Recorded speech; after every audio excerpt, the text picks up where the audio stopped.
Hello, this is Kamaljeet Singh and you're watching Filmy Mantra. Hi, this is Jameel Khan and you're watching Filmy Mantra. Hi, this is Palash Vaswani and you're watching Filmy Mantra. Hello, I'm Suraj Barjatia and you're watching Filmy Mantra. Hi, this is Ritik Ghanshani and you're watching Filmy Mantra. Hi, this is Aisha Karuskar and you're watching Filmy Mantra. मेरा सवाल आप दोनों से है कि आप क्या मानते हैं, करियर ज़्यादा इम्पोर्टेंट है या लव? आप मम्मी या पापा में चूज़ नहीं कर सकते, राइट? तो करियर लव दोनों बहुत एसेंशियल है, आपकी ज़िंदगी का एक बहुत इम्पॉर्टेंट हिस्सा है. तो आप आई डोंट थिंक उसको चूज़ कर सकते हैं. It is very important for you to create that balance. Salman भाई की फैमिली हम सब मेट्रो पहुँचे मॉर्निंग शो के लिए. तो मैं जैसे अंदर आया तो ब्लैक मार्केटर ने मुझे पहचाना नहीं. मैंने PRK का शो था, बोले 40 रुपये का टिकट. तो मुझे लगा ये किसकी पिक्चर है और ब्लैक हो रही है, ये कैसे हो सकता. कोई स्टार नहीं कुछ. हम अंदर गए गानों पे पैसे फेंके गए और इंटरवल पे मेरे हीरो थे अंदर मैनेजर के बाहर रूम में. He can not come out. Hello नमस्कार, आप देख रहे हैं फिल्मी मंत्रा. मैं हूं आपके साथ सिद्धार्थ सिंह नरूका. आज हम आए हैं बड़ा नाम करेंगे की टीम के साथ. उनके साथ करेंगे हम बड़े नाम वाली बातें. So first of all welcome to Filmi Mantra sir. Thank you. कैसे हैं आप सब लोग? बहुत बढ़िया. सर से मेरा पहला सवाल है, सूरज सर से, कि फिल्म से OTT पर आप आए हैं तो उस चीज़ को किस तरीके से आप लेते हैं? देखिए, अगर एज अ बैनर देखें एज राष्ट्रीय, हमें तो कहानियाँ बोलनी है. तो फिल्में हमारी 61 फिल्में हो गई हैं अभी तक सिंस 1962. अबाउट 17 TV शोज़ हो गए हैं. बट सबसे खूबसूरत है कि हमारा पहला OTT platform, and thanks to Sony LIV जिन्होंने हमें आगे बढ़ के कहा कि हमें एक फैमिली शो चाहिए, जबकि फैमिली शोज़ कम बनते हैं. उनका कहना था कि हमें एक राष्ट्रीय का फील चाहिए, एक विवाह हम साथ साथ ऑडियंसेस को लाइए, आप एक फैमिली व्यूइंग एक्सपीरियंस हो, एक दायरा बने OTT का. तो ये जो कॉन्फिडेंस है ये 2 साल पहले उन्होंने, आज 2 साल के बाद ये बड़ा नाम करेंगे और हमारी पूरी टीम लेके आई. तो बहुत बड़ी चीज़ है ये सफ़र हमारे लिए. हमें तो कहानियाँ बोलनी है और एक इतना बड़ा प्लेटफॉर्म है जहाँ 9 एपिसोड वाली कहानियाँ हम इस बार लाए हैं. जी सर, मैं आपसे ये पूछना चाहता हूँ कि ये जो सीरीज़ है बाकी लव स्टोरी से किस तरीके से अलग है? मैं ये मानता हूँ जैसे लव स्टोरी जो है, इसमें जो सबसे बड़ा स्ट्रॉन्ग पॉइंट है वो प्योरिटी है. तो अगर आप ये जो कहानी है ये रिलेटेबल भी इसलिए है क्योंकि ये भारत की कहानी है. जो हमारी कहानी है वो एक लड़का रतलाम का है, लड़की उज्जैन की है और दोनों बम्बई आए हैं. दोनों को यहाँ पे कुछ करके दिखाना है, अपने फैमिली का नाम ऊपर करना है. ये वो बच्चे नहीं हैं जो लड़ झगड़ के आए हैं, जो बिगड़ के आए हैं. ये इनको वाकई कुछ लड़का है जो मिष्ठान भंडार है, उसको मुंबई ले जाना है, दुबई ले जाना है. लड़की को PhD करनी है. जो मेरे फादर ने मेरे ऊपर फेथ रखा है उसके ऊपर खरा उतरना है, जो इतने ट्रस्ट करते हैं. और जो आते हैं यहाँ तो ये उनकी कोशिश है यहाँ फिट इन होने की और वो भी बने रहने की जो मेरे फादर और मदर चाहते हैं. अगर वहाँ से मेरे इंस्ट्रक्शन है कि हनुमान मंदिर रोज़ 6 बजे जाना, एकादशी का व्रत करना है आपको, तो मतलब ये सब चीज़ें वहाँ वो दोनों चीज़ों को बैलेंस करना. तो एक लड़का लड़की की कहानी, वो प्यार में कैसे गिरते हैं, they fall in love and how they balance and how there are various generations जो कुछ सीखती हैं कुछ सिखाती हैं. तो ये जो प्योरिटी है इस लव के भोलेपन की, आई थिंक वो इसकी USP है. पलाश जी से मेरा सवाल था कि कोविड का इसमें सीन्स दिखाए गए हैं, सो कितना रिलेटेबल था आपके लिए रियल टू रियल में उसको लेकर आना?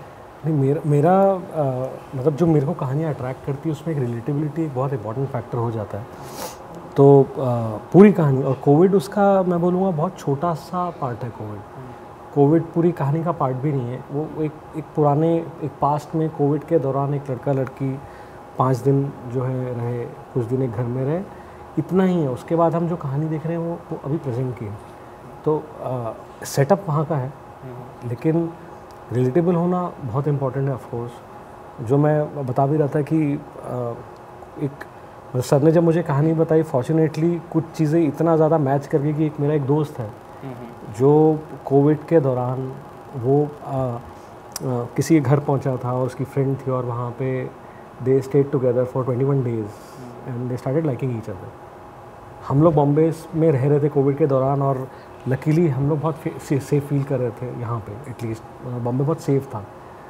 उस टाइम पे वो क्या फीलिंग थी और कैसे मैं उसको रिप्रेजेंट करूँ यहाँ पे, ये उससे मुझे रिसर्च में बहुत हेल्प मिली, क्योंकि उनके लिए जो बच्चे हैं उनके लिए बाहर की दुनिया इतनी मैटर ही नहीं कर रही थी। उनका था कि यार हम दोनों साथ में हैं और एक इतना नया रिलेशनशिप है जो डिस्कवर हो रहा है। तो आसपास की दुनिया उस टाइम पे थोड़ी सी फेड हो जाती है ना, मेरा फोकस यहीं पर है। तो कहीं ना कहीं उसको रखने की कोशिश करिए, बट जो वो कहानी जो लोगों तक मतलब ऐसा ना लगे कि यार हमारी कहानी नहीं है, कहानी यूथ की है जो बताना चाह रहे हैं। मेरा सवाल ऑन स्क्रीन ऋतिक से है मेरा सवाल कि मैं आपसे ये जानना चाहता हूँ कि जैसे कि स्टोरीज़ काफ़ी फैमिली ओरिएंटेड है आपकी सीरीज़ की, ऑन स्क्रीन आप मस्ती करते थे? कैमरे के पीछे, कैमरे के आगे आपने मस्ती की? आई थिंक सिर्फ मैं नहीं, पूरी crew बहुत मस्ती करती थी। सूरज सर बहुत ही ज़्यादा स्वीट है, पर इसका मतलब ये नहीं कि वो हमें मस्ती करने का वो रूम नहीं दे रहे हैं या वो थोड़ा सा Suraj sir of course is known for his discipline, his so many other values, but at the same time we got all the room to have a lot of fun. We all I think had a blast. हम जब night shoot ख़त्म करते थे, morning में free होते थे, हम अपने रूम्स में नहीं जा रहे थे, हम सारे स्विमिंग पूल में कूद जा रहे थे एक साथ। हम एक दूसरे के ऊपर बॉल फेंक रहे हैं, मार रहे हैं, खेल रहे हैं। So that's how we have enjoyed the entire schedule. It was a long schedule and it was very important for all of us to sort of entertain each other also. मैं कंवलजीत सर के साथ table tennis खेला करता था, तो I think they have had a lot of fun. यहाँ मैं ऐसे बोलना चाह रहा था जमन जी, कंवल जी, मेरे फादर बोलते थे हमारे एक बार ना हमारे ऑफिस में 60 फिल्म्स का एक पूरा चार्ट था। तो एक दिन मुझे बोले कि सूरज हमारी फिल्म में देखो ये चली है, ये नहीं चली, ये चली, ये नहीं चली। और जिस प्रोजेक्ट पे काम करते हुए मज़ा आया वो चली है, जिस पे मज़ा नहीं आया वो नहीं चली है। क्लियर कट ही को टेल मी।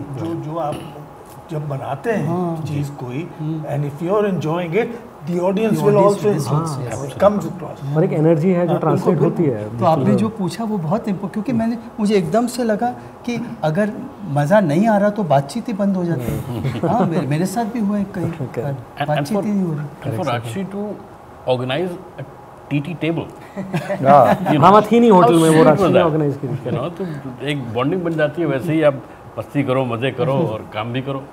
मेरे सामने मेरे जमीन जी गाइड मी फायर राइट, जमीन जी मुझे याद है आयशा को बोलते यार जरा छू के जाओ, तो लगना चाहिए कि ना याद है आपको बोले रिमेंबर आई सॉ यू, ऐसे जरा छू के जाओ। मुझे ऐसा लगता है ना सर, जो बात आपने कही है, मुझे शायद मेरे बचपन में मेरे माँ बाप इतना ज़्यादा हग वगैरह नहीं करते थे, तो मैं अपनी बेटी के साथ बहुत ही वैसा हूँ। मैं हग किसेस बहुत अच्छा लगता है मुझे, शायद मैंने मिस किया था बचपन में।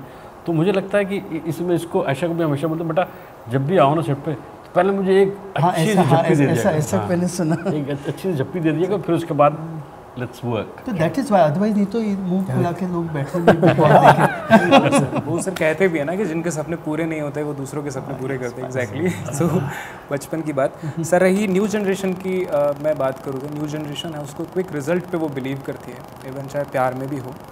लेकिन ये जेन ज़ीज़ जो हैं उन्हें किस तरीके से ये फिल्म पसंद आएगी, सीरीज़ पसंद आएगी, उस बारे में आपका क्या पॉइंट ऑफ व्यू है?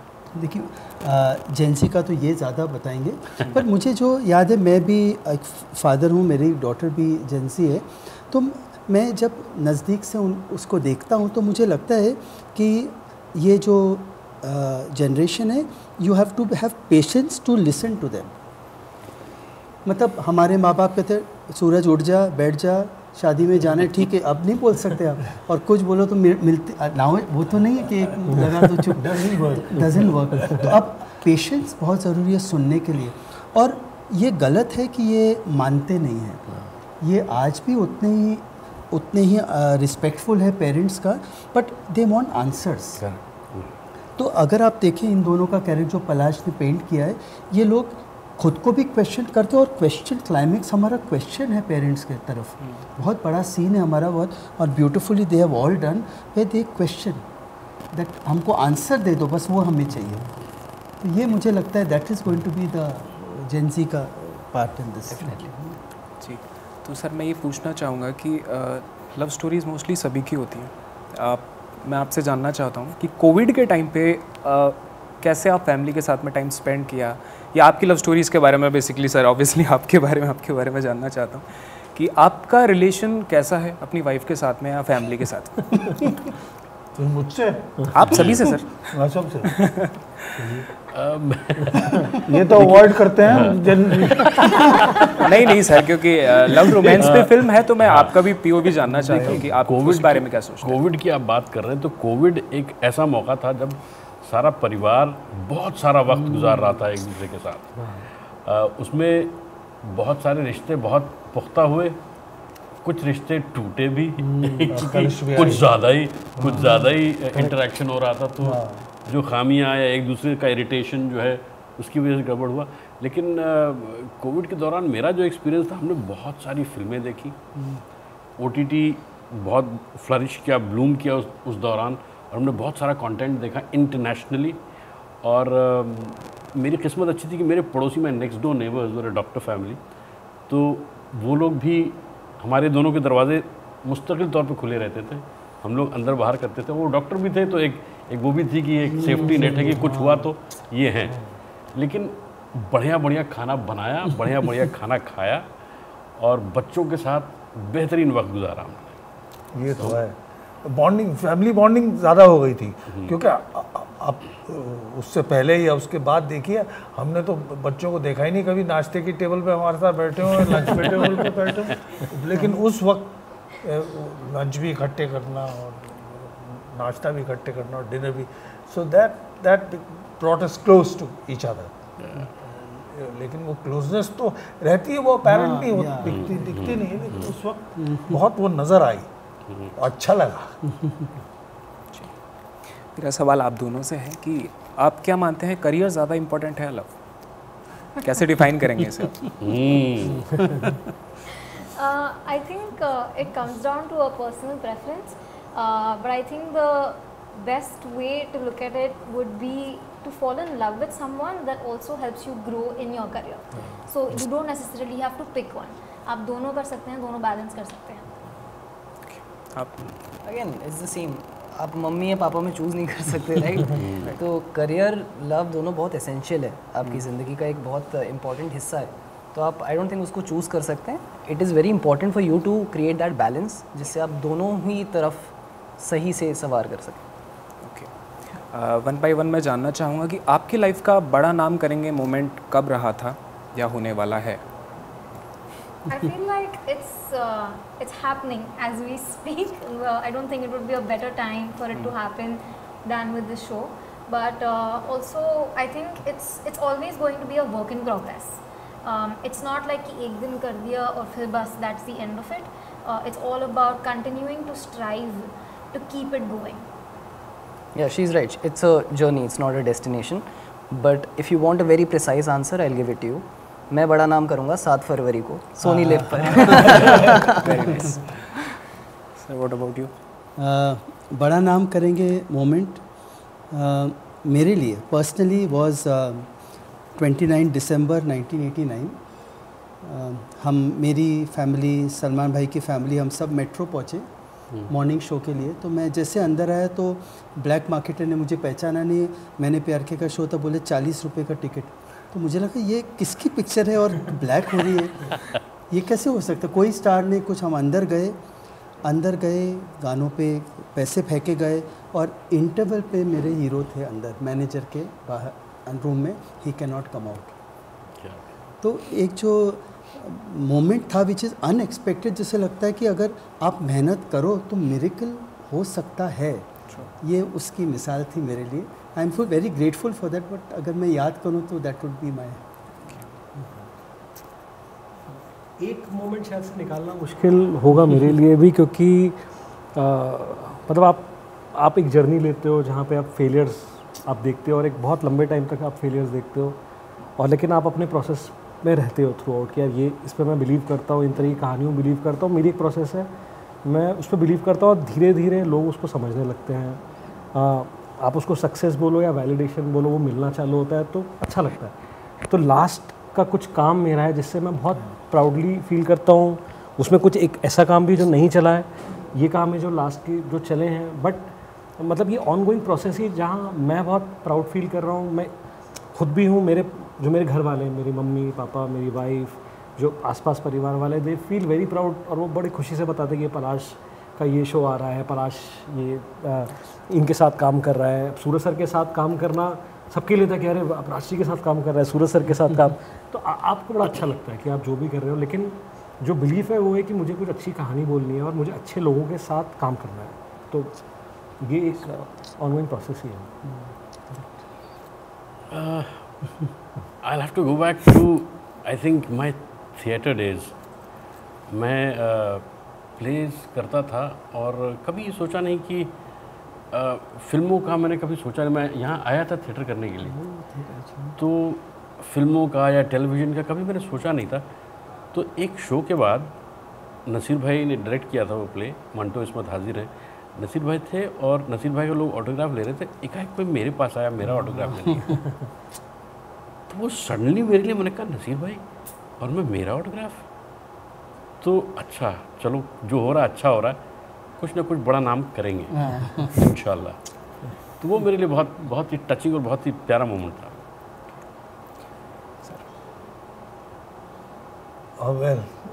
अगेन ये सब जर्नी है, ऑन गोइंग है, और ये सब सबने बोल दिया, लेकिन मेरे लिए क्या था कि मुझे तो मालूम भी नहीं था मैं यहाँ पे आऊँगा, क्योंकि मेरे पास इंटरेस्ट ना मैं थिएटर कर किया है मैंने स्कूल में ना कुछ। हाँ, तो हमारे जहाँ मैं पढ़ता था वहाँ से मोस्टली लोग आर्म्ड फोर्सेस में गए और मैं 41 NDA के लिए सेलेक्ट हो गया था ऑलमोस्ट। तो वहाँ ये इस कान से मैं सुनता नहीं था, कम सुनता था, इसलिए उन्होंने कहा, मैं एयरफोर्स के लिए अप्लाई किया था, तो उन्होंने कहा हम आपको वो डेस्क जॉब दे देंगे। मैंने कहा डेस्क जॉब नहीं, मुझे हवाई जहाज उड़ाना तो मैं वहाँ से, तो फिर मैंने ऐसे ही, क्योंकि निकलना चाह रहा था ना मैं छोटे शहर से, तो मैंने फॉर्म भर दिया इसका फिल्म इंस्टीट्यूट का। मुझे मालूम भी नहीं एक्टिंग क्या होती है। तो वो सर उसमें जब आया हूँ तो मुझे लगा अब तो कर लेंगे बड़ा नाम। सो फाइनली अपने ऑडियंस के लिए, फैंस के लिए कोई आप मैसेज देना चाहेंगे? आप सभी, ये रिलीज़ होने वाली है 7 फरवरी को। आप सब लोग देखें, इतनी खूबसूरत फिल्म है, इतना like I always said it's like a softly flowing river through the meadows. उसका देखना बहुत ज़रूरी है, और ऐसी फिल्में, ऐसे चीज़ें बननी बंद हो गई हैं। इनका रिवाइवल बहुत ज़रूरी है, और रिवाइवल खुद होगा क्योंकि इतनी खूबसूरत बातें इनमें से आदमी देखता है और सीखता है, एम्पैथाइज करता है। तो ये तो मुझे भी लगता है सिनेमैटिकली ना बहुत ही प्यारी, बहुत फील गुड फैक्टर देके जाती है आपको। सिनेमैटिकली भी आपको खुशी देती है हर सीन। आपका जो फ्रेम्स भी जो जैसे हैं, जिस तरीके से पलाश ने उनको पिक्चराइज किया है, और शिव का जो कैमरा है, बहुत मेरे ख्याल में ऐसा लगता है कि आप इस दुनिया में ही रहें, यू नो। तो बहुत प्यारा है। आई एम श्योर लोगों को देख के बहुत मज़ा आएगा, और जितना मज़ा हमें आया काम करते हुए वो ट्रांसलेट हो जाएगा मुझे लगता है ऑडियंस के साथ। डेफिनेटली हो। और उतनी ही यंग कहानी है जितनी ट्रेडिशनल कहानी है, उतनी ही सिनेमैटिक है जितनी रूटेड है, और हर किसी के लिए, हर एक एज ग्रुप के लिए ना इस शो में कुछ ना कुछ है।